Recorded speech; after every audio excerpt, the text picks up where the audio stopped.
نغمانہ صاحبہ، سب سے پہلے آپ سے بات کرنا چاہوں گی، آپ کیا سمجھتی ہیں کہ جس طرح سے وانا آپریشن کیا گیا ہے، پاک فوج نے جس طرح سے کارروائی کی ہے، تمام طالب علموں کو محفوظ رکھا اور ایک آنچ بھی نہیں آنے دی ہے، جو تاریخ میں پہلے ایک بار ہو چکا وہ دہرا نہیں سکے ہیں دہشت گرد، آپ کیا کہنا چاہیں گے اس پر؟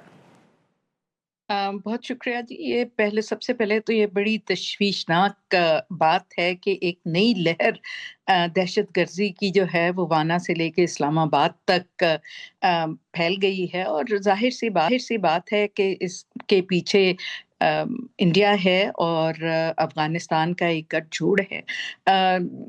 انڈیا کو اب یہ بہت اچھی طرح معلوم ہو گیا ہے کہ پاکستان کو وہ ملیٹریلی نہیں ہرا سکتے، اور پاکستان کا جو انٹرنیشنل دنیا میں اب وقار ہے اس کو بھی وہ، اور جو ہمارا نیریٹو دنیا ایکسیپٹ کر رہی ہے، اس کے آگے انڈیا کا نیریٹو نہیں بک رہا. اسی لیے اب طالبان کے ساتھ مل کے ٹیررزم کی کارروائیاں کر رہا ہے پاکستان میں. لیکن یہ بہت ہی آپ کہیں کہ کانفیڈنس کی بات ہے کہ پاکستان کی آرمڈ فورسز نے وانا کا جو اٹیک تھا اس کو اپنی جانیں دے کے، اپنی جانوں کی قربانیاں دے کے ایک بہت بڑے حادثے سے بچا لیا. ورنہ مجھے یاد ہے جب 2014 میں اے پی ایس کا واقعہ ہوا تھا تو پوری قوم کو اس نے ہلا کے رکھ دیا تھا.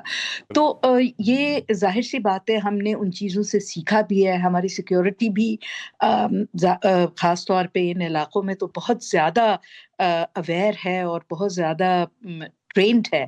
لیکن اس کا یہ مطلب نہیں ہے کہ ہم اپنے گارڈز لوور کر لیں، کیونکہ یہ لوگ اب مزید اس طرح کے اٹیکس کریں گے تو بالکل، جبکہ اس کو روکنے کی جو ایک شاندار کوشش کی نغمہ گئی، صاحبہ، جس میں بالکل ہم نے کاؤنٹر تو کیا ان کو، ہمیں اور کانفیڈنس انسپائر جس طرح کہ کرتی آپ سے بات ہو رہی ہے، ہم نے کاؤنٹر تو کیا ان کو، ہماری فورسز بھی خاصی مہارت کے ساتھ میں ان سے لڑ رہی ہیں.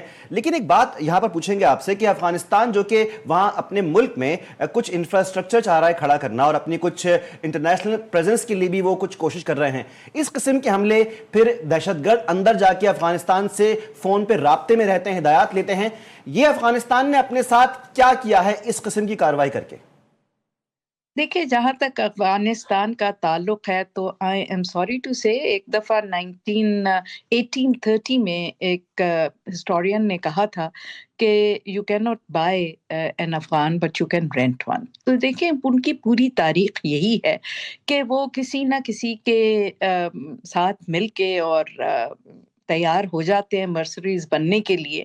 اور اس وقت جب کہ ہمارا خیال تھا کہ طالبان ڈسپنسیشن آنے کے بعد شاید ہمارے معاملات جو ہیں وہ بہتر ہو جائیں افغانستان کے ساتھ، لیکن ہم نے دیکھا کہ ایک بار پھر جو ہے افغان طالبان ڈسپنسیشن جو ہے اس نے گٹھ جوڑ اپنا انڈینز کے ساتھ ملا لیا ہے. میں تو اس میں یہ بھی کہوں گی کہ ہمیں یہ بھی سوچنے کی ضرورت ہے کہ کیا اس میں اس وقت انڈیا اکیلا یہ گٹھ جوڑ کر کے افغانستان کو میں سارٹ آف انسٹیبلٹی کریٹ کر رہا ہے، جس سے ظاہر سے بات ہے چین بھی افیکٹ ہوتا ہے، روس بھی افیکٹ ہوتا ہے، پاکستان ایران بھی افیکٹ ہوتے ہیں. اس کے پیچھے اور بھی کوئی قوتیں ہیں جن کی شے پر انڈیا نے یہ دوبارہ ہمارے ویسٹرن بارڈر سے یہ شیطانیاں دوبارہ شروع کر دی ہیں. بالکل. نغمہ صاحبہ سے اس بارے میں پوچھتے ہیں کہ بھارت کے ساتھ ہم نے بھی، پاکستان نے نغمہ صاحبہ ایک آپریشن کیا اور اس کے بعد دنیا نے دیکھا کہ بھارت کے ساتھ ہم نے کیا سلوک کیا. لیکن یہ افغانستان جانتا ہے کہ سوویتس آئے، ان کے پاس چلے گئے، امریکہ ان کے پاس آیا چلا گیا کارروائی کر کے، لیکن یہ اگر پاکستان کے ساتھ میں اگر اپنے آپ کو انگیج کرتے ہیں تو ہم تو کہیں جانے والے نہیں ہیں، اور ہم تو سبق سکھا کے بات کو منطقی انجام تک بھی پہنچاتے ہیں. اس بات کو یہ سمجھ نہیں پا رہے. آپ بریک پہ جا رہے ہیں یا میں آپ کو جواب دے دوں؟ جی آپ دیجئے جواب.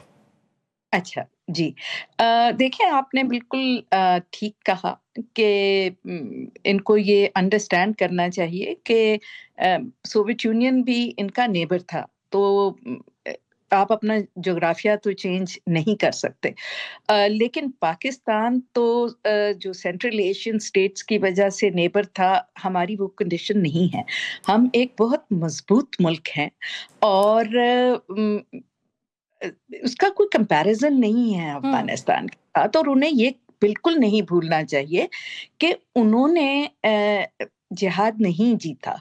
جہاد کو جتانے میں پاکستان کا بہت بڑا ہاتھ ہے، اور اگر پاکستان اس وقت اپنی صلاحیتیں ان کے ساتھ نہ ملاتا، اور اس وقت ہم جیسے علامہ صاحب نے بھی تذکرہ کیا، ان کو اس قسم کی سپورٹ نہ دیتے، تو دیکھیں وہ تو لینڈ لاک تھا اور چاروں طرف سوویت یونین تھا اس کے.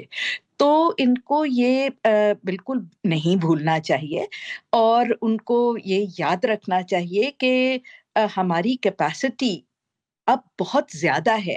ہم 1971 کا پاکستان نہیں ہے، ہم 2025 کا پاکستان ہے، جس کی صلاحیتوں کو ساری دنیا ریکگنائز کر رہی ہے. اور ہم اپنی سرحدوں کا اور اپنے دشمنوں کا دفاع کرنا بہت اچھی طرح جانتے ہیں. اور ان کو یہ بھی خیال رکھنا چاہیے کہ وہ بالکل صحیح کہہ رہے ہیں، اٹس ناٹ اے گورنمنٹ، اس لیے ہم ڈسپنسیشن کہتے ہیں. وہ ایک ایک ڈیفیکٹو پاور ہیں وہاں، جو افغانستان کے معاملات کو دیکھ رہے ہیں. لیکن بات چیت تو پھر انہی سے ہم کریں گے نا، اور کس سے کریں گے؟ اسی لیے دیکھیے سفارت خانے نہیں ہیں وہاں پہ، ایمبیسڈرز نہیں کہلاتے، آپ کے وہ CDAs کہلاتے ہیں، بیکاز فل ڈپلومیٹک ریکگنیشن اس طرح نہیں ہے، گورنمنٹ کی نہیں ہے ابھی وہاں. اگر وہ چاہتے ہیں اپنے آپ کو مزید آئسولیٹ کرنا، اگر وہ چاہتے ہیں کہ بھئی اب اس میں چین اور رشیا اور ایران سارے کود پڑیں، تو پورا خطہ جو ہے اس کے ساتھ وہ ایک بہت بڑا کھلواڑ کر رہے ہیں. دوسرے اگر وہ یہ چاہ رہے ہیں کہ دوبارہ امریکہ کو فیسیلیٹیٹ کریں، کیونکہ دیکھیے تاجکستان نے امریکہ کو کہہ دیا کہ اپنی بیسز یہاں بند کریں، اب وہ ڈھونڈ رہے ہیں اور جگہ. تو کیا انڈیا کے تھرو پیچھے امریکنز کو یہ سپورٹ کرنا چاہتے ہیں اب کہ جی وہ یہاں پہ دوبارہ باگرام بیس میں اپنی پریزنس لائیں، یا افغانستان کے جو ناردرن اور ویسٹرن علاقے ہیں ان میں کسی جگہ وہ اپنے قدم جما سکیں، کیونکہ اب وہ قزاقستان سے بات کر رہے ہیں کہ جی وہ انہیں بیس دے دیں، لیکن تاجکستان نے تو انہیں اب نکالنے کا کہہ دیا. تو یہ کافی کمپلیکیٹڈ سی سچویشن ہے، جس کو میرا خیال ہے ہمیں صرف پاکستان، افغانستان اور انڈیا تک محدود نہیں رکھنا چاہیے. یہ اگر یہاں معاملات زیادہ خراب ہوئے اور اسی طرح یہ ایک گڑھ بنا رہا ٹیررسٹ آرگنائزیشنز کا، تو دیکھیں اس سے چین کو بھی بہت بڑا تھریٹ ہے، رشیا کو بھی بہت بڑا تھریٹ ہے، ایران کو بھی بہت بڑا تھریٹ ہے. تو اس میں خالی کنسرن پارٹیز ہم نہیں ہیں. اور اگر یہ سب ممالک ریجنل بیسس پہ جمع ہو گئے اور انہوں نے یہ تہیہ کر لیا کہ یہاں سے یہ ہم نے دہشت گردی کو ختم کرنا ہے، تو کیا پھر ایک جہنم میں دھکیلنا چاہتے ہیں طالبان افغانستان کو، جو ابھی بھی گھٹنوں کے بل ہی چل رہا ہے؟ اور وہاں پہ بیسیکلی جو لوگ سفر کر رہے ہیں تو وہ تو عام افغان لوگ سفر کر رہے ہیں نا. تو یہ ان کو بہت سمجھنا چاہیے کہ ہم نے ان کو انگیج بھی کرنے کی کوشش کی، مدد بھی کرنے کی کوشش کی، لیکن وی ریزرو دا رائٹ، ہم ان کا ہاٹ پرسوٹ بھی کر سکتے ہیں، وی ریزرو دا رائٹ بالکل. ٹو اگر یہ جنگ پھیلتی ہے نغمہ صاحبہ تو یہ صرف پاکستان کے لیے کنسرن نہیں ہے، بلکہ چائنا، رشیا اور اس کے علاوہ ایران، وہ بھی خطے میں اس کی لپیٹ میں آئیں گے.